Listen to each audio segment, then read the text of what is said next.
నమస్కారం ఎన్ఎస్ కి స్వాగతం. ముందుగా వార్తల్లోని ముఖ్యాంశాలు. గిద్దలూరు వైసీపీ ఎమ్మెల్యే అన్నా రాంబాబుపై కేసు నమోదు.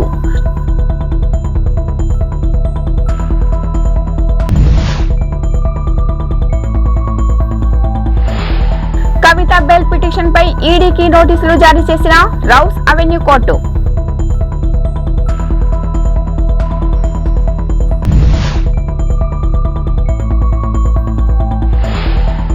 ఆ 31 మందికి సీట్లు ఇవ్వలేకపోయాం, వారి త్యాగాన్ని ఎప్పటికీ మరువలేం చంద్రబాబు.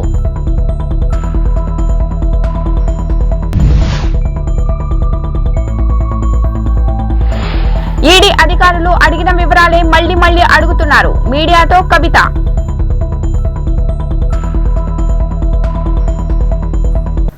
ఏపీలో ఎన్నికల కోడ్ అమల్లోకి వచ్చాక సీఈఓ ముఖేష్ కుమార్ మీనా నేతృత్వంలోని రాష్ట్ర ఎన్నికల సంఘం చురుగ్గా వ్యవహరిస్తుంది.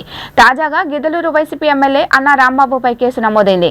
అన్నా రాంబాబు మరికొందరు వైసీపీ నేతలు ఈ నెల 18న షాదీఖానా స్లాబ్ పనులో పాల్గొన్నారని, ఇది కోడ్ ఉల్లంఘించడమేనని రిటర్న్ అధికారి సబ్ కలెక్టర్ రాహుల్ మీనా తన నివేదికలో పేర్కొన్నారు. దీనిపై వివరణ కోరగా ఎమ్మెల్యే అన్నా రాంబాబుకు నోటీసులు పంపారు.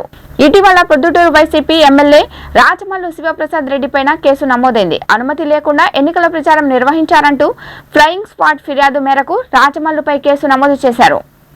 బీఆర్ఎస్ ఎమ్మెల్సీ కవిత దాఖలు చేసిన బెయిల్ పిటిషన్ను రౌస్ అవెన్యూ సిబిఐ ప్రత్యేక స్థానం విచారణకు స్వీకరించింది. తనకు బెయిల్ ఇవ్వాలని, ఈడీకి నోటీసులు జారీ చేయాలని ఆమె తరఫున న్యాయవాది పిటిషన్ దాఖలు చేశారు. ఈ పిటిషన్ను స్వీకరించిన న్యాయస్థానం కౌంటర్ దాఖలు చేయాలని ఈడీకి నోటీసులు జారీ చేసింది. ఈ నెల 26వ తేదీన న్యాయస్థానం ఈ పిటిషన్పై విచారణ జరపనుంది. కవిత తరపున బెయిల్ పిటిషన్ దాఖలు చేశామని కవిత తరపున న్యాయవాది తెలిపారు. కవితను ఐటీ వివరాలు అడుగుతున్నారని, ఆమె ఈడీ కస్టడీలో ఉంటే ఎలా ఇస్తారని న్యాయవాది ప్రశ్నించారు. సార్వత్రిక ఎన్నికల కోసం ఏపీలో టీడీపీ, జనసేన, బీజేపీ ఓ కూటమిగా ఏర్పడిన సంగతి తెలిసిందే. ఏపీలో 175 అసెంబ్లీ స్థానాలు ఉండగా టీడీపీ 144, జనసేన 21, బీజేపీ 10 స్థానాల్లో పోటీ చేస్తున్నాయి. రాష్ట్రంలో 25 లోక్సభ స్థానాలు ఉండగా టీడీపీ 17, బీజేపీ 6, జనసేన 2 స్థానాల్లో పోటీ చేస్తున్నాయి. ఈ నేపథ్యంలో టీడీపీ అధినేత చంద్రబాబు నాయుడు ఆసక్తికర వ్యాఖ్యలు చేశారు. ఇవాళ విజయవాడలో టీడీపీ ఎమ్మెల్యే, ఎంపీ అభ్యర్థులకు ప్రత్యేక వర్క్ షాప్ నిర్వహించారు. ఈ కార్యక్రమంలో చంద్రబాబు మాట్లాడుతూ పొత్తు కుదుర్చుకున్నందువల్ల అందరికీ న్యాయం చేయలేకపోయామని విచారం వ్యక్తం చేశారు. 31 మంది సీట్లు ఇవ్వలేకపోయామని, వాళ్లు చేసిన త్యాగం తానెప్పటికీ మర్చిపోనని స్పష్టం చేశారు. AP BJP chief Daggubati Purandeswari రాజీనామా అంటూ ఓ ఫేక్ లెటర్ సోషల్ మీడియాలో వైరల్ అవుతుంది. ఈ విషయాన్ని తీవ్రంగా పరిగణించిన రాష్ట్ర బీజేపీ విజయవాడ సైబర్ క్రైమ్ పోలీసులకు ఫిర్యాదు చేసింది. వైసీపీ సోషల్ మీడియా వారికే ఇలాంటి ఫేక్ లెటర్లు చేసే అవసరం ఉందని తన ఫిర్యాదులో పేర్కొంది. దీనిపై టీడీపీ అధినేత చంద్రబాబు స్పందించారు. వైసీపీ చేసే ప్రతి పని ఫేకేనని ధ్వజమెత్తారు. బీజేపీ అధ్యక్షురాలు రాజీనామా చేశారని ఫేక్ లెటర్తో ప్రచారం చేశారు. ఇది టెంపరరీ పొత్తు అని, నా పేరుతోనూ ఫేక్ లెటర్లు వదిలారు అని చంద్రబాబు మండిపడ్డారు. దగ్గుబాటి పురంధేశ్వరి నా కుటుంబానికి చెందిన వ్యక్తే కావచ్చు, కానీ ఆమె 30 ఏళ్లుగా ఇతర పార్టీలో ఉన్నారు. ఆమె విషయంలో అనేక ఫేక్ వార్తలు తీసుకొచ్చారు. జనసేన పవన్ కళ్యాణ్ పైన ఫేక్ వార్తలు వచ్చాయని చంద్రబాబు వివరించారు. ఈడీ అధికారులు తనను అడిగిన వివరాలే మళ్లీ అడుగుతున్నారని బీఆర్ఎస్ ఎమ్మెల్సీ కవిత మీడియాతో అన్నారు. ఢిల్లీ మద్యం కేసులో ఈడీ ఆమెను గత శుక్రవారం అరెస్ట్ చేసింది. శనివారం కోర్టులో హాజరుపరచడంతో వారం రోజులు ఈడీ కస్టడీలో అనుమతించింది. ఈ రోజుతో ఆమె కస్టడీ ముగియడంతో ఈడీ అధికారులు రౌస్ అవెన్యూ సిబిఐ ప్రత్యేక కోర్టులో హాజరుపరిచారు. ఆమెను మరో 3 రోజుల పాటు ఈడీ కస్టడీకి ఇచ్చింది. ఆమె కోర్టులోకి వెళ్లడానికి ముందు మీడియాతో ప్రతినిధులతో మాట్లాడారు. తన అరెస్ట్ అక్రమమని వ్యాఖ్యానించారు. అక్రమ అరెస్టుపై కోర్టులో పోరాడతానని పేర్కొన్నారు. ఎన్నికల సమయంలో ఇలాంటి అరెస్టులు సరికాదన్నారు. ఈ విషయంలో కేంద్రం ఎన్నికల సంఘం జోక్యం చేసుకోవాలని కోరారు. ఈ అరెస్టులపై ఈసీ దృష్టి సారించారన్నారు. ప్రజాస్వామ్యాన్ని కాపాడాలని పిలుపునిచ్చారు. ప్రజలు అన్ని పరిణామాలను గమనిస్తున్నారని అన్నారు. Same thing that as 1 year back, it is a illegal arrest. We are going to fight it out. It is a political case. It is a fabricated case. It is a false case. We are fighting it out. Please. We are asking the same thing again and again. There is nothing new. Please. फर्जी case है, गलत case है, illegal arrest है. हम court में लड़ेंगे।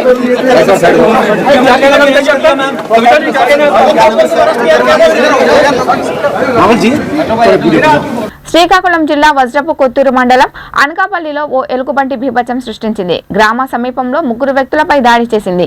ఈ ఘటనలో 2 మృతి చెందగా మరొకరు తీవ్రంగా గాయపడ్డారు.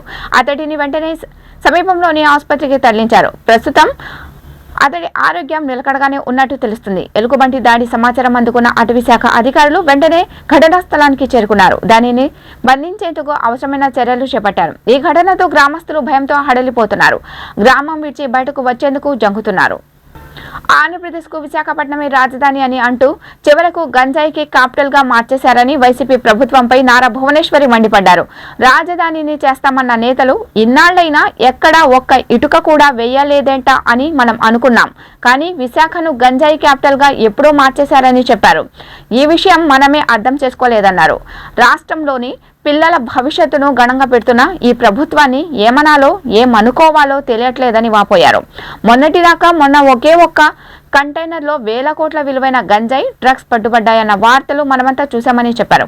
ఈ లక్షల కోట్ల విలువైన డ్రగ్స్ గంజాయి సమాజంలోకి వస్తే మీ పిల్లల భవిష్యత్తు ఏమవుతుందో ఒక్కసారి ఆలోచించాలని ప్రజలకు నారా భువనేశ్వరి విజ్ఞప్తి చేశారు. ఈ మేరకు ఓ వీడియో సందేశాన్ని నారా భువనేశ్వరి ట్వీట్ చేశారు. వైసీపీ ప్రభుత్వంతో ఏమి అనుకోవాలో ఈ ప్రభుత్వం గురించి నాకైతే తెలియదు. వీళ్ళు మనుషులా ఏంటి, మన రాక్షస పాలన కింద ఉన్నామా అనిపిస్తుంది నాకు. మొన్నటికి మొన్న మీరు చూశారు, ఈ వైసీపీ ప్రభుత్వం అంటుంది వైజాగ్ రాజధాని అని, ఇది ఆంధ్రప్రదేశ్కి. మొన్నటి మొన్న 25,000 గంజాయి దిగింది ఒక కంటైనర్లు వైజాగ్లో. అంటే ఎన్ని లక్షల కోట్లు దాని విలువ చూడండి. కానీ అది కాదు నేను మీకు చెప్పదలుచుకుంది. మీరు ఆలోచించాలి, ఆ గంజాయితో ఏమవుతుంది ఈ రాష్ట్రం, మన పిల్లలు భవిష్యత్తు ఏమవుతుందని మీరు ఆలోచించాలి. అందుకే నేను స్పెసిఫిక్ గా ఈ గంజాయి అనేది దానికి అలవాటు పడిన పిల్లలు, మన పిల్లలు వాళ్ళ భవిష్యత్తుకి ఏమీ ఉండదు. రాష్ట్రాన్ని చెడుదారిలో పట్టించి డబ్బు కోసం మిమ్మల్ని కూడా వాళ్ళు లెక్క చేయట్లేదు. ఇది ఒక ప్రజల ప్రభుత్వం అని వాళ్ళు గొప్పగా చెప్పుకుంటున్నారు. ప్రజల మాన ప్రాణాలకు రక్షణగా ఉండాల్సిన ఓసీఐ ఊహించని దారుణానికి పాల్పడ్డాడు. విచక్షణ మరిచి ఓ 16 ఏళ్ల బాలికపై అఘాయిత్యానికి ఒడిగట్టాడు. నిందితుడిపై హనుమకొండ జిల్లా కేయూ పోలీస్ స్టేషన్లో శుక్రవారం అత్యాచారం పోక్సో చట్టం కింద పోలీసులు కేసు నమోదు చేశారు. పోలీసులు తెలిపిన వివరాల ప్రకారం భూపాలపల్లి సీఐగా ఉన్న బండారి సంపత్ 2022లో కాకతీయ యూనివర్సిటీలో పోలీస్ స్టేషన్ ఎస్ఐగా పనిచేశాడు. ఆ సమయంలో హన్మకొండలోని ఓ కాలనీకి చెందిన మహిళతో సన్నిహితంగా మెలిగాడు. ఖమ్మం జిల్లాకు సీఐగా బదిలీ అయ్యాక కూడా వారి సాన్నిహిత్యం కొనసాగింది. ఇటీవల జయశంకర్ భూపాలపల్లికి వీఆర్సీఐగా బదిలీపై వచ్చిన అతడు మహిళా కూతురిపై కన్నేశాడు. అతను చూసి అత్యాచారానికి ఒడిగట్టాడు. తల్లికి బాలిక ఈ విషయం చెప్పడంతో ఆమె కేయూ పోలీస్ స్టేషన్లో ఫిర్యాదు చేసింది. గుంటూరు తూర్పు నియోజకవర్గంలోని మద్దిరాల కాలనీలో వైఎస్ఆర్ కాంగ్రెస్ పార్టీ పార్లమెంట్ అభ్యర్థి కిలారి రోసయ్య మరియు తూర్పు నియోజకవర్గ ఎమ్మెల్యే అభ్యర్థి షేక్ నూరి ఫాతిమా మరియు స్థానిక కార్పొరేటర్ ఎన్నికల ప్రచారాన్ని ప్రారంభించడం జరిగింది. ఈ సందర్భంగా వారు మాట్లాడుతూ ఇంటింటికి తిరుగుతూ ప్రజల సమస్యలను అడిగి తెలుసుకుంటున్నామని అన్నారు. వైఎస్ జగన్మోహన్ రెడ్డి ప్రవేశపెట్టిన సంక్షేమ పథకాల గురించి ప్రజలకు వివరిస్తున్నామని తెలిపారు. వైఎస్ జగన్మోహన్ రెడ్డి మరలా అధికారంలోకి ఎందుకు రావాలో ప్రజలకు తెలియజేశామని అన్నారు. ఎస్సీ, ఎస్టీ, మైనార్టీ వర్గాలు మరియు అగ్రకులంలోని పేదవారు ఇంటి వద్దకే అర్హత ఉన్న ప్రతి ఒక్కరికి సంక్షేమ పథకాలు చేరవేస్తున్నామని తెలిపారు. మద్దిరాల కాలనీలో నివసిస్తున్న ప్రజల యొక్క ఆకాంక్షను త్వరలో నెరవేరుస్తామని హామీ ఇవ్వడం జరిగిందని తెలిపారు. గతంలో ఏ పార్టీ కూడా ఈ కాలనీ గురించి పట్టించుకునే నాథుడు లేరని, మహమ్మద్ ముస్తఫా తూర్పు నియోజకవర్గంలో ఎమ్మెల్యేగా గెలుపొందిన తర్వాత అనేక అభివృద్ధి కార్యక్రమాలు చేశారని ప్రజలు తెలుపుతున్నారని అన్నారు. ప్రతిపక్ష నాయకులు ఇచ్చే బూటకపు మాటలు నమ్మరాదని, అభివృద్ధి చెందాలంటే మరలా 2024 ఎలక్షన్లో వైఎస్ఆర్ కాంగ్రెస్ పార్టీ అధికారంలోకి రావాలని, వైఎస్ జగన్మోహన్ రెడ్డి ముఖ్యమంత్రి కావాలని తెలియజేశారు. ఈ కార్యక్రమంలో స్థానిక కార్పొరేటర్ మరియు వైఎస్ఆర్ కాంగ్రెస్ పార్టీ ముఖ్య నాయకులు, కార్యకర్తలు, అభిమానులు పాల్గొన్నారు. గుంటూరు తూర్పు నియోజకవర్గంలో మద్దిరాల కాలనీలో ఈరోజు ఎలక్షన్ క్యాంపెయిన్ పర్యటన జరుగుతూ ఉంది.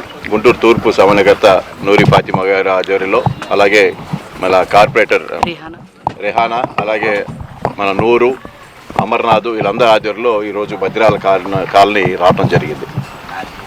ఎన్నో ఏళ్లగా సరైన సదుపాయాలు లేని మధిరాల కాలనీలో గౌరవ శాసనసభ్యులు ముస్తఫా గారి ఆధ్వర్యంలో సైడ్ డ్రైన్స్ కానీ ఇవన్నీ కూడా కడతం జరిగింది. కానీ ఏదైతే మధిరాల కాలనీలో రైల్వే భూముల్లో ఇక్కడ ఉన్న పేదలు అందరూ కూడా నివసిస్తూ ఉన్నారో, గతంలో పార్లమెంట్ సభ్యుడు ఇక్కడికి వచ్చి రైల్వే భూముల నుంచి మిమ్మల్ని అందరిని కాపాడుతాను, మిమ్మల్ని అందరిని కూడా బీఫామ్ పట్టాలు ఇస్తానని చెప్పి కనుమరైన సంగతి ఇక్కడ ఉన్న ప్రజలందరూ కూడా తెలియజేస్తూ ఉన్నారు. 10 సంవత్సరాలు ప్రతి ఎలక్షన్లో కనబడతాం, ఇదిగో చేసేస్తామని చెప్పడం, మళ్ళీ కనబడకుండా తిరగటం. ఈరోజు మేము ఒకటే చెప్తాను, ఈ స్థానికంగా ఉన్న మధిరాల కాలనీలో ఉన్న రైల్వే భూముల్లో ఉన్న వాళ్ళందరూ కూడా ఏదైతే రైల్వే డిపార్ట్మెంట్తో మాట్లాడి తప్పకుండా గుంటూరు మున్సిపల్ కార్పొరేషన్కి చెందిన భూమిని రైల్వే ల్యాండ్ వాళ్ళకి ఇచ్చి ఈ ల్యాండ్ని ఇక్కడ ఉన్న పేదలు నివసించే వాళ్ళందరూ కూడా పట్టాలు ఇవ్వటం జరుగుతుంది. రాబోయే రోజుల్లో ఎలక్షన్ గెలిచిన వెంబటే అధికారం వచ్చిన వెంటనే సంవత్సరం లోపు ఈ పని అంతా కూడా మేము పూర్తి చేస్తామని చెప్పి స్థానికులకి మేము చెప్పడం జరిగింది. ఎక్కడ కూడా మేము ఏంటంటే ముస్తఫా గారు కానీ, నూరి గారు కానీ, మేము కానీ ఇక్కడ ఉన్న వాళ్ళందరం కూడా స్థానికులం, ఈ ప్రాంతంలో కలిసిమెలిసి తిరిగిన వాళ్ళం. సో ఎక్కడా కూడా ఇక్కడ నుంచి ప్రజలకు ఏదైతే మాట ఇచ్చామో ఆ మాట అనుగుణంగా పనిచేస్తాం తప్ప తప్పించుకొని తిరిగే మనుషులు కాదు. ఆల్రెడీ ముస్తఫా గారు కూడా ఈ ప్రాంతంలో ఆయన ఎంత అభివృద్ధి కార్యక్రమాలు ఇక్కడ ఈ ప్రాంతంలో పేద ప్రజలందరూ కూడా చేశారు, ఇక్కడ అందరూ కూడా చెప్తా ఉన్నారు. సో అందుకని మరొకసారి వీళ్ళందరూ కూడా మేము భరోసా ఇస్తూ ఉన్నాం, రైల్వే ల్యాండ్స్ నుంచి తప్పకుండా వాళ్ళందరినీ కూడా విముక్తులు చేసి వాళ్ళ సొంత పట్టాలు ఇచ్చే విధంగా మేము కృషి చేస్తామని చెప్పి ఈ సందర్భంగా తెలియజేసుకుంటూ, ఏదైతే వైఎస్ జగన్మోహన్ రెడ్డి గారి నాయకత్వాన ప్రతి పేద కుటుంబానికి సంక్షేమ పథకాలు అందుతున్నాయో వాళ్ళందరూ ఏ విధంగా ఆర్థికంగా బలోపేతం అవుతున్నారో, సొంత ఇంటి కళ కూడా చాలామందికి మరి వైఎస్ఆర్ కాలనీలో కూడా ఇవ్వటం జరిగింది. ఇక మిగతా వాళ్ళు ఎవరెవరైతే ఇక నిలబడిపోయారో వాళ్ళకు కూడా తప్పకుండా ఏ ప్రదేశాల్లో నిలబడ్డారో వాళ్ళకు కూడా ఇవన్నీ కూడా వాళ్ళు శాంక్షన్ చేసి ఇవ్వటం జరుగుతుందని చెప్పి తెలియజేస్తూ, ఎటువంటి అపోహలకి ఇక్కడ రాకుండా ఇక్కడ ఉన్న స్థానిక ప్రజలందరూ కూడా పూర్తి మద్దతు ఇస్తూ ఉన్నారు. వైఎస్ఆర్ కాంగ్రెస్ పార్టీకి బలోపేతానికి వాళ్ళందరూ కూడా చేయూతనిస్తూ ఉన్నారు. నమస్తే, అస్సలాం వాలేకుం.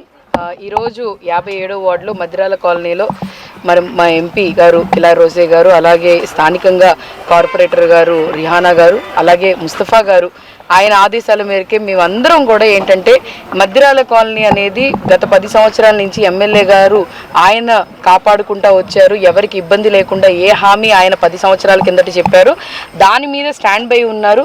ఆ టైంలో ఆయన ఏమన్నారు అనంటే ఎవరు వచ్చినా కూడా నేనున్నాను అని చెప్పారు. అదేవిధంగా వీళ్ళకి నోటీసులు వచ్చినా కూడా ఆ టైంలో మేము రైల్వే డిపార్ట్మెంట్కి మన ఎంపీల ద్వారా మరి రాజ్యసభ ఎంపీ గారు ఐదురామరెడ్డి గారు అలాగే ఎంపీల ద్వారా తీసుకెళ్లడం జరిగింది. ఆ దృష్టిలో తీసుకెళ్లిన తర్వాత వాళ్ళు కూడా ఎవరు కూడా ఇక్కడికి ఇటు వచ్చి ఎవరిని ఇబ్బంది పెట్టలేదు. ముస్తఫా గారు నిరంతరం ఏంటంటే ఇక్కడ మీరు చూసుకుంటే ఇది పోరంబోకు ప్లస్ ఏంటంటే రైల్వే ల్యాండ్స్, పోరంబోకులో ఉన్న వాళ్ళందరికీ బీఫామ్ పట్టాలు ఇప్పిస్తామని చెప్పాము. అదే మాట మీద ఉన్నాము, అదే మాట మీద ఉంటాము కూడా. అలాగే రైల్వే దాంట్లో ఉన్నవి ఏంటంటే రోసయ్య గారు చెప్పినట్టు మన ఎంపీ గారు చెప్పినట్టుగా ఏంటంటే అవి జిఎంసీని రైల్వే డిపార్ట్మెంట్ వాళ్ళు అర్బన్ దీంట్లో అడుగుతున్నారు. దాన్ని కంపన్సేట్గా ఇక్కడేమో ఇవ్వమని అడుగుతున్నాము. అదేవిధంగా వాళ్ళతో మాట్లాడి చేసి ఈ ల్యాండ్స్ కూడా జిఎంసీ దాంట్లో తీసుకొని వచ్చి వాళ్ళకి ఇళ్ల పట్టాలు ఇల్లు ఇచ్చే విధంగా వాళ్ళకు కూడా రిజిస్ట్రేషన్ చేసే విధంగా చూసుకుంటాము. అలాగే ఇక్కడ స్థానికంగా దాదాపు మైనారిటీస్ ఎక్కువ ఉన్నారు. ఇక్కడ వీళ్ళు అడిగింది ఏంటంటే ఇప్పుడు వచ్చి మా దృష్టికి తీసుకొని రాగానే మా ఎంపీ గారు రోసే గారు అలాగే మేమందరం ఇక్కడ 2000 స్క్వేర్ ఫీట్ ఉంది. 1000 స్క్వేర్ ఫీట్ ఏమో పార్క్ కోసం ముందే కేటాయించడం జరిగింది. దానికోసం టెండర్ దాంట్లో వెళ్ళడం జరిగింది. రిహానా గారు దానికి పూర్తి స్థాయిగా మొత్తం అయిపోయింది.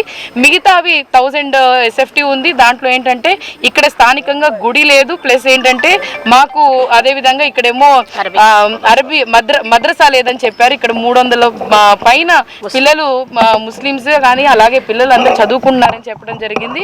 సో దానికోసం కూడా మేము ఖచ్చితంగా రానున్న 6 నెలల్లోనే అది కూడా పూర్తి చేస్తామని చెప్పి హామీలు ఇవ్వడం జరిగింది. ఏదో ముక్తసరిగా ఏదో హామీలు చేశామని కాదు, నిజంగా స్థానికంగా వాళ్ళకి ఏం కావాలి అని చెప్పి చేయడం జరిగింది. ఇక్కడ మీరు చూసుకుంటే డెవలప్మెంట్ అనేది ఏంటి అని అంటే ప్రతి ఇంటికి వాటర్ పైప్ లైన్ ఇవ్వడం జరిగింది, సప్లై చేయడం జరిగింది, అదేవిధంగా డ్రైన్స్ వేయడం జరిగింది, అదేవిధంగా వెట్ మిక్స్ రోడ్ వేయడం జరిగింది. ప్రతి ఒక్కటి వాళ్ళకి ఏమేమి చెప్పాము అవన్నీ చేసాము, చేసి చూయించాము, చేస్తాం కూడా. వాళ్ళందరికీ నమ్మకం ఉంది. ఏంటో ఎవరో వచ్చి చెప్తారన్నారు బీఫామ్లు అన్నీ ఇస్తామని చెప్పి వాళ్ళు బోగాస్ మాటలు ఇవన్నీ ఏంటంటే చేయలేనివి కూడా ఏదో గట్టెక్కుదాము చేద్దామని. గతంలో కూడా ఎంపీ అనే వ్యక్తి ఇప్పుడు దాకా కూడా రైల్వేకి ఇప్పటికే ఆయన మాకు సహకరించుంటే ఖచ్చితంగా వీళ్ళందరూ సంతోషంగా ఉండేవాళ్ళు, వీళ్ళందరూ కంగారు పడేవాళ్ళు కాదు. కానీ ఇప్పుడు వచ్చి ఏదో ఎన్ఆర్ఐ ఎంపీ వస్తాను, నేను ఏదో మాట ఇస్తాను, నేను పెమ్మసానిని, నేను మరో గల్లాజేదని మెరిపిస్తానని చెప్తున్నారు. అది ప్రజలు నమ్మే పరిస్థితి లేదు. ఎందుకంటే ఆయన అట్లీస్ట్ 2 సార్లైనా, ఒకసారి 2014, 2019 ఎలక్షన్ వచ్చి ఎలక్షన్ అయినా చేసి వెళ్ళారు. ఈయన 2024 ఎలక్షన్ చేసి ఇంకా కనిపించారు. ఎన్ఆర్ఐ లాగే మళ్ళీ వెళ్ళిపోతారు కానీ ప్రజల గురించి ఆలోచించే వ్యక్తి కాదు. అదేవిధంగా మా ఎంపీ గారు కిలార్ రోసే గారు ప్రతి ఒక్కటి కూడా గుంటూరు జిల్లా గురించి నలుమూలల ప్రతి ఒక్క విషయం కూడా ఆయనకు తెలుసు. అది స్పష్టతగా మన సెంట్రల్ లెవెల్గా తీసుకెళ్లి అన్నీ చేసే విధంగా చూసుకుంటాము. ఖచ్చితంగా రైల్వే డిపార్ట్మెంట్తో మేము మాట్లాడి చేసి చెప్పినట్టే 6 monthsలోనే వితిన్ 1 month వాళ్ళకి బీఫామ్ పట్టాలు ఇప్పిస్తాం. వితిన్ 6 months ఏవేవి మరమ్మతులు ఉన్నాయి అవన్నీ చేసి చూపిస్తాము. అదే మద్రసాకు కూడా వితిన్ 6 months అప్రూవల్ తీసుకుంటాము, అన్నీ చేస్తాము. ఖచ్చితంగా మాట ఇచ్చామంటే మాట తప్పము. మా నాయకుడు జగన్మోహన్ రెడ్డి గారు కూడా మాట తప్పలేదు. అదేవిధంగా మేము కూడా స్థానికంగా ఉండి ప్రజలకి ఎప్పుడు అందుబాటులో ఉంటాం, ప్రజలకు ఎప్పుడు తోడుంటాము. మేము స్థానికులు వాటికి గుర్తుపెట్టుకోండి. మీరు పలకంగానే మేము పలకరించే వాళ్ళం. సో ప్రతి ఒక్కళ్ళు రానున్న రోజుల్లో జగన్మోహన్ రెడ్డి గారికి అలాగే ఫ్యాన్ గుర్తుకి 2 ఓట్లు ఉంటాయి. ఖచ్చితంగా ఎంపీకి ఎమ్మెల్యేకి ఫ్యాన్ గుర్తుకు ఓటు వేసి మన మంచి కోసం, మన ప్రభుత్వం కోసం ప్రతి ఒక్కళ్ళు తోడు ఉండాల్సిందిగా కోరుకుంటున్నాం. అందరికీ నమస్కారము. గుంటూరు ఈస్ట్ 57 డివిజన్ కార్పొరేటర్గా మాట్లాడుతున్నాను. ఈరోజు మా వార్డులో మన ఎంపీ అభ్యర్థి అయినటువంటి కిలారి రోసయ్య అన్నగారు, తర్వాత మన ఈస్ట్ క్యాండిడేట్ నూరి ఫాతిమా గారు పర్యటించారు. అయితే గత కొన్ని సంవత్సరాలుగా కనీస వసతులు లేనటువంటి మద్రాల కాలనీ మన ఎమ్మెల్యే ముస్తఫా గారి ఆధ్వర్యంలో మనం చేయగలిగిన పనులన్నీ కూడా చేశాము. మన నాయకుడు చెబుతున్నారు మీకు న్యాయం జరిగితేనే ఓటేయండి అని. సదరంగా మనం ముందుకు వెళ్తున్నాము, గౌరవంగా వెళ్తున్నాము. జరిగిందా లేదా అని అదే రీతిలో మద్రాల కాలనీలో మేము పనులు చేసాము. ముస్తఫా గారి ఆధ్వర్యంలో పనులు చేసాము. గత 6 నెలల క్రితం మేము ఇక్కడికి వచ్చాము. వర్షాలు పడి రోడ్లు చాలా దరిద్రంగా ఉన్నాయి, నడవడానికి లేదు, జనాలు పడిపోతున్నారని చెప్పేసి చూసి చెలించి మన అభ్యర్థి నూరి ఫాతిమా గారు జిఎంసీతో మాట్లాడి వెంటనే ఇక్కడ వెట్ మిక్స్ రోడ్ని శాంక్షన్ చేయించారు. ఈవెన్ ఇది రైల్వే ల్యాండ్ అయినప్పటికీ మా సాయశక్తిలో మేము ఇక్కడ కనీస అవసరాలను తీర్చాలి కాబట్టి, జనాలు 500 కుటుంబాలు ఉన్నాయి కాబట్టి వాళ్ళకి న్యాయం చేశాము. ఈ సభాముఖంగా ఈ మీడియా విధంగా తెలియజేస్తున్నామనగా ఎవరో వస్తారు రైల్వే ల్యాండ్స్ని మేము మీకు పట్టాభూములు చేస్తాము అది అంటారు ఇది అంటారు. మీకు బాగా తెలుసు ఇది ఎంత కృషి చేయాలో. ఇది ఎమ్మెల్యే వల్ల కాని విషయము, ఎంపీల వల్ల జరిగేటువంటి విషయము. గతంలో ఎంపీ ఉన్నారు, ఇట్లాంటి సమస్యలు చాలా వచ్చినాయి, నోటీసులు పెట్టారు, మేము వెళ్ళాము. ఎంపీ ఎక్కడున్నారో తెలియదు, వాళ్ళు పిలిపించడానికి ట్రై చేసాము, రాలా. ఈ సమస్య అనేది తీరలేదు. ఈరోజు మన నూరి ఫాతిమా గారి ఆధ్వర్యంలో, మరి రోసయ్య గారి ఆధ్వర్యంలో వాళ్ళు అడిగినటువంటి కోరికలన్నీ కూడా తీరుస్తాము. అంటే తీర్చేయే, మేము చెప్పేవే తీరుస్తాం, అన్నీ తీర్చాము అంటే మా వల్ల అవుతుందా రైల్వే ల్యాండ్స్ని పట్టాభూములుగా మార్చడం? అదే ఆల్టర్నేట్గా ఒక ప్రచారం ఉంది, జిఎంసీ ల్యాండ్స్ని మాకు ఇస్తే రైల్వే ల్యాండ్స్ మీకు అప్పచెబుతాం అనేటువంటి ఒకటి ఉంది. దాని ప్రకారం మేము ఆలోచించి మీకు మా సాయశక్తులుగా ఆ ల్యాండ్స్ని జిఎంసీ ల్యాండ్స్ వాళ్ళకి ఇచ్చి రైల్వే వాళ్ళకి ఈ ల్యాండ్స్ని మీకు కేటాయిస్తామని చెప్పేసి ఇద్దరు కూడా మాకు హామీ ఇచ్చారు. అవన్నీ కూడా చేస్తారని ఆశిస్తున్నాం. సర్దార్ భగత్ సింగ్ రాజ్గురు సుఖదేవ్ల 93వ వర్ధంతి సందర్భంగా కొత్తపేటలోని భగత్ సింగ్ విగ్రహం వద్ద రైతు కార్మిక సంఘాల ఐక్యవేదిక ఆధ్వర్యంలో వర్ధంతి కార్యక్రమం జరిగింది. ఈ కార్యక్రమంలో సిపిఐ రాష్ట్ర కార్యదర్శి సభ్యులు జంగాల అజయ్ కుమార్ పాల్గొని నివాళులర్పించారు. సిపిఐ నగర కార్యదర్శి కోట మాల్యాద్రి, ఏఐటియుసి జిల్లా కార్యదర్శులు అకిటి అరుణ్ కుమార్, మేడ హనుమంతరావు, ఆంధ్రప్రదేశ్ రైతు సంఘం జిల్లా అధ్యక్షులు కార్యదర్శులు కొల్లి రంగారెడ్డి, పశ్చిమ శివాజీ, ఏఐటియుసి నగర గౌరవ అధ్యక్షులు G Suresh Babu, రావులు Anjibabu, municipal union నగర అధ్యక్షులు బందెల రవికుమార్, రైతు ఏఐటియుసి నాయకులు కంజుల విఠల్ రెడ్డి, దూపాటి రత్నం, పి జగన్నాథం, నూతలపాటి చిన్న తదితరులు ఈ కార్యక్రమంలో పాల్గొని నివాళులర్పించారు. భగత్ సింగ్, రాజ్గురు సుఖదేవులకి ఇంకా అనేక మంది వీర యోధులకి ఈ సందర్భంగా జోహార్లు అర్పిస్తూ వారి ఆశయాలని కొనసాగిస్తామని శపథం పూరడానికి ఇక్కడ వామపక్ష పార్టీలు, విప్లవ ప్రజా సంఘాలు, బహుజన సంఘాలు ఈ రోజున భగత్ సింగ్ వర్ధంతిని, భగత్ సింగ్ ఆశయాన్ని కొనసాగించడం కోసమే జరుపుతూ ఉన్నారు. ఆయన ఆ రోజున సామ్రాజ్యవాదానికి వ్యతిరేకంగా పోరాటమే కాకుండా ఈ సామ్రాజ్యవాదం వెళ్ళిపోయిన తర్వాత భారతదేశం ఎలాగుండాలో ఆయన అధ్యయనం చేశాడు.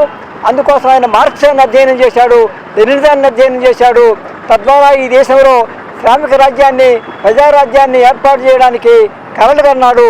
చివరి క్షణం వరకు అందుకోసం ఆయన తప్పించాడు.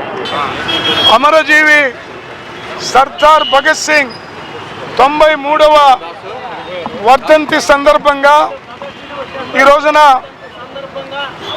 కొత్తపేట భగత్ సింగ్ బొమ్మ దగ్గర దండ వేసి నివాళి అర్పించేటటువంటి కార్యక్రమాన్ని చేస్తూ, ఈ సందర్భంగా ఆ రోజు భగత్ సింగ్ సామ్రాజ్యవాదానికి వ్యతిరేకంగా పెద్ద ఎత్తున పోరాటం చేసి తన మరణంతో దేశంలో ఉన్నటువంటి మొత్తం యువతరాన్ని జాగృతం చేసినటువంటి ఆ వీరుని యొక్క జీవితాన్ని స్ఫూర్తిగా తీసుకొని ముందుకు సాగుతూ ఈ రోజున ఢిల్లీ కేంద్రంగా రైతుల పోరాటాన్ని కొనసాగిస్తూ ఉన్నారు. దేశంలో ఉన్నటువంటి వ్యవసాయ రంగాన్ని కార్పొరేట్లకు అప్పజెప్పకుండా ఉండాలని పెద్ద ఎత్తున ప్రాణాలకు తెగించి పోరాడుతూ ఉన్నారు. ముఖ్యంగా నరేంద్ర మోడీ వచ్చిన తర్వాత దేశంలో లౌకిక భావాలన్నీ కూడా పాతరేయబడతా ఉన్నాయి. అంబేద్కర్ రాజ్యాంగం తుడిచిపెట్టబడతా ఉంది. అలాగే కార్పొరేట్ శక్తుల్లోకి దేశాన్ని తీసుకొని వెళ్తూ ఉన్నాడు.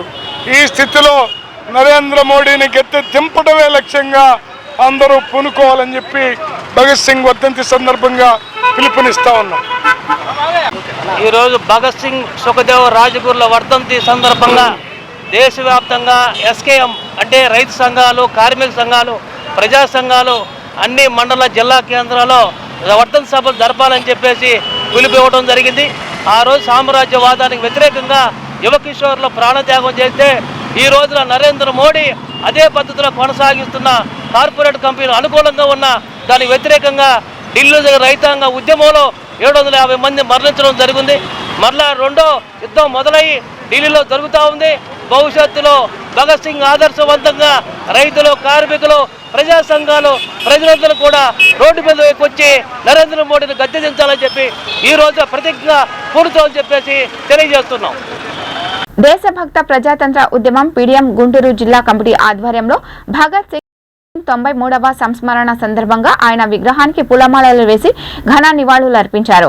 ఈ కార్యక్రమంలో సామాజిక న్యాయవాది వై కోటేశ్వరరావు, ఆంధ్రప్రదేశ్ రైతు సంఘం గుంటూరు జిల్లా కార్యదర్శి కంచుమాటి అజయ్ కుమార్, ప్రజా కార్మిక సంఘాల నాయకులు డి సుధాకర్, మేకల రవికుమార్, కోల నవజ్యోత్, వేల్పూరు నరసింహారావు, గంటా ప్రభుదాస్ తదితరులు పాల్గొన్నారు. పారిశ్రామిక వివాదాల అంశంపై చర్చలు జరుగుతున్న సమయంలో నాటి పార్లమెంటుపై బాంబులు విసిరి ఎర్రకార పత్రాలు వెదజల్లుతూ బ్రిటిష్ పాలనకు వ్యతిరేకంగా తమ నిరసన వ్యక్తం చేసిన ధీరుడు భగత్ సింగ్. బ్రిటిష్ వారి గుండెల్లో గుణపంగా మారిన భగత్ సింగ్, రాజ్గురు, సుఖదేవ్లను బ్రిటిష్ ప్రభుత్వం 1931 మార్చి 23న ఉరితీసి ఓ విప్లవ సూర్యుడు అస్తమించడానికి కారకులైంది. ఆయన మరణించిన ఆశయాలు సజీవంగా బతికే ఉన్నాయి. జోహార్ అమరవీరులు భగత్ సింగ్. మిత్రులారా, ఈ దేశం సంపదని, ప్రజల ఆత్మగౌరవాన్ని, ప్రజల స్వతంత్రాన్ని కొల్లగొట్టి పరిపాలించినటువంటి బ్రిటిష్ సామ్రాజ్యవాదానికి వ్యతిరేకంగా ప్రజల రాజ్యం కోసం భగత్ సింగ్, సుఖదేవు, రాజగురులు తమ ప్రాణాలను అర్పించారు. అంతేకాకుండా బ్రిటిష్ వాళ్ళు పోవడమే కాదు, నూతన రాజ్యం ఎలాగుండాలో కూడా వాళ్ళు అధ్యయనం చేశారు. మార్క్సిస్ట్ సిద్ధాంతాన్ని కూడా అధ్యయనం చేశారు. ఆ విధంగా వాళ్ళు ఈ సమాజాన్ని నిజమైన మార్పు కోరారు. ఆ విధంగా వాళ్ళు ఈ సమాజానికి అర్పణ చేసుకున్నారు. అయితే ఈ రోజున ఆ సామ్రాజ్యవాద దోపిడీ స్థానంలో దేశీయ సామ్రాజ్యవాదులు, దేశీయ పెట్టుబడిదారులు, దేశీయ ఆధిపత్యవాదులు, దేశీయ మత ఉన్మాదులు, కుల ఉన్మాదులు ఈ దేశాన్ని కొల్లగొడుతున్నారు, సంపదను కొల్లగొడుతున్నారు. ఆత్మగౌరవాన్ని కొనగొడుతున్నారు, ప్రజల స్వాతంత్రాన్ని హరిస్తున్నారు, ప్రజాస్వామ్యాన్ని కూలీ చేస్తున్నారు. ప్రజాస్వామ్య స్థానంలో ధనస్వామ్యాన్ని ఏర్పాటు చేస్తున్నారు. కనుక ఈ రోజున భగత్ సింగ్కి, రాజగురికి మనం నివాళులర్పించాలంటే నిజమైన నివాళి ఈ దేశంలో ఎవరైతే సామ్రాజ్యవాదుల్లాగా కొల్లగొడుతున్నారో సంపదని, ఆత్మగౌరవాన్ని, ప్రజల స్వతంత్రాన్ని, ఆ శక్తుల వ్యతిరేకంగా పోరాటమే ఈనాడు భగత్ సింగ్కి నిజమైన నివాళులర్పించడంగా భావిస్తూ ఈ కార్యక్రమంలో పాల్గొన్న వాళ్ళందరినీ కూడా నేను అభినందిస్తూ ఉన్నాను. ఈరోజు భారతదేశాన్ని మత విద్వేష రాజకీయాలు రాజ్యమేలుతా ఉంది. మొత్తం ఈ దేశంలో ఉన్నటువంటి ప్రజాస్వామిక హక్కుల్ని, రాజ్యాంగాన్ని విధ్వంసం చేస్తూ మొత్తం మనువాద కాషాయీకరణ జరుగుతూ, అట్లనే ఈ దేశంలో మత సామరస్యంతో బతుకుతున్నటువంటి ప్రజల్ని విద్వేషాలు రెచ్చగొట్టి ఈ రోజున అధికారంలో ఉన్నటువంటి భారతీయ జనతా పార్టీ మోడీ ఈ రోజున ఈ భారతదేశాన్ని మొత్తాన్ని ఒక అగ్నిగుండంగా మార్చేటువంటి పరిస్థితి ఉన్నది. అట్లనే రాజ్యాంగ విలువల్ని, స్వాతంత్ర పోరాట యోధుల ఆకాంక్షలు ఏవైతే ఉన్నాయో ఆ ఆకాంక్షలని మొత్తం విధ్వంసం చేస్తూ ఈ రోజున ఆదాని అంబానీలకు మొత్తం దేశ సంపదను మొత్తాన్ని కూడా కట్టబెట్టేటువంటి ఈ దుర్మార్గమైనటువంటి పరిస్థితికి వ్యతిరేకంగా ప్రజలందరూ కూడా తిరిగి భగత్ సింగ్, రాజగురు, సుఖ్దేవరావు లాంటి అమరవీరుల యొక్క స్ఫూర్తిని మళ్ళీ కొనసాగించాలని, ఇంకో స్వాతంత్ర ఉద్యమానికి, రాజ్యాంగ పరిరక్షణ కోసం ఉద్యమించాలని చెప్పేసి మీ అందరికీ విజ్ఞప్తి చేస్తూ ఉన్నాను. ఈ కార్యక్రమంలో పాల్గొన్నటువంటి మీడియా మిత్రులకు, ఈ అవకాశం ఇచ్చిన మీడియా మిత్రులకు, అలాగే అనేక సంఘాలకి అందరికీ కూడా ధన్యవాదాలు తెలియజేస్తూ భారత్ బచావో తరఫున మీ అందరికి ధన్యవాదాలు తెలియజేస్తా ఉన్నాను. 12th శ్రీకాకుళం జిల్లా మందస రైల్వే స్టేషన్లో గురువారం సాయంత్రం విశాఖపట్నం భువనేశ్వరి వెళ్లే శ్రీకాకుళం జిల్లా మందస రైల్వే స్టేషన్లో గురువారం సాయంత్రం విశాఖపట్నం భువనేశ్వర్ వెళ్లే ఇంటర్సిటీ ఎక్స్ప్రెస్ కోసం ప్రయాణికులు వేచి ఉన్న క్రమంలో తేనెటీగల గుంపు ప్రయాణికులపై ఒక్కసారిగా దాడి చేశాయి. టికెట్ తీసుకున్న ప్లాట్ఫామ్ పై ఉన్న ప్రయాణికులపై చెట్లపైనున్న తేనెటీగలు గుంపు కుమ్మడిగా దాడి చేశాయి. తేనెటీగల సృష్టించిన భీభత్సంతో ప్రయాణికులు భయంతో పరుగులు తీశారు. 40 మంది ప్రయాణికులను వెంటబడి మరీ దాడి చేశాయి. కొందరు ప్రయాణికులు స్టేషన్ వెలుపలికి పరుగులు తీయగా తేనెటీగల బారిన పడి గాయాలు పాలైన ప్రయాణికులు ఇంటర్సిటీ రైలు ఎక్కలేక రైల్వే స్టేషన్లోనే ఉండిపోయారు.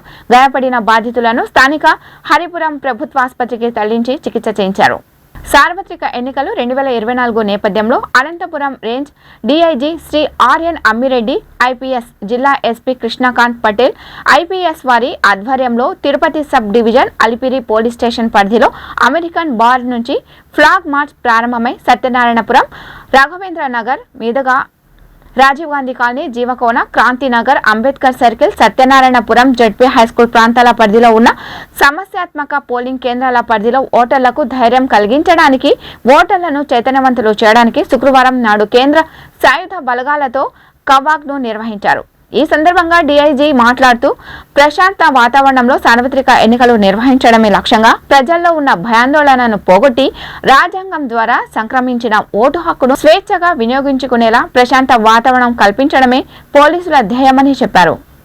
నర్సరావుపేట ఎంపీ లావు శ్రీకృష్ణదేవరాయలు నేడు వైసీపీ నేతపై ఎన్నికల సంఘానికి ఫిర్యాదు చేశారు. విశాఖ డ్రగ్స్ వ్యవహారంలో తన పేరును వైసీపీ ట్వీట్ చేయడంపై ఆయన మండిపడ్డారు. అమరావతిలో సచివాలయానికి వచ్చిన లావు కృష్ణదేవరాయలు రాష్ట్ర ఎన్నికల ప్రధాన అధికారిని కలిశారు. విశాఖ డ్రగ్ వ్యవహారంపై ఎలాంటి ఆధారాలు లేకుండానే వైసీపీ తనపై ఆరోపణలు చేస్తుందని సీఈఓకు ఫిర్యాదు చేశారు. బాధ్యులపై తగిన చర్యలు తీసుకోవాలని కోరారు. అనంతరం మీడియాతో మాట్లాడుతూ విశాఖ డ్రగ్స్ వ్యవహారంలో తనపై తప్పుడు ఆరోపణలు చేస్తున్నారని వెల్లడించారు. సోషల్ మీడియాలో ఆ ఫోటోలు ఎవరో కుర్రాళ్లు పెడితే అనుకోవచ్చు, కానీ వైసీపీ అధికారి సోషల్ మీడియా ఖాతాలోని ఆ ఫోటోలు పోస్టు చేయడం చాలా బాధాకరమైన విషయమని లావు శ్రీకృష్ణదేవరాయలు పేర్కొన్నారు. వార్తలు ముగించే ముందు ముఖ్యాంశాలు మరోసారి. గిద్దలూరు వైసీపీ ఎమ్మెల్యే అన్నా రాంబాబుపై కేసు నమోదు.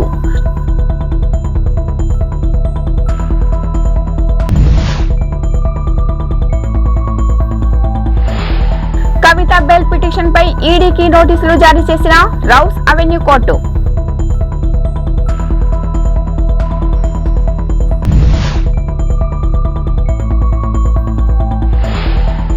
ఆ 31 మందికి సీట్లు ఇవ్వలేకపోయాం, వారి త్యాగాన్ని ఎప్పటికీ మరువలేం చంద్రబాబు.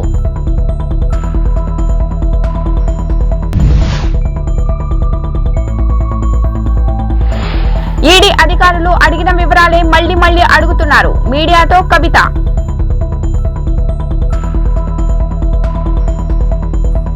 ఈ వార్తలు ఇంతటితో సమాప్తం. నమస్కారం.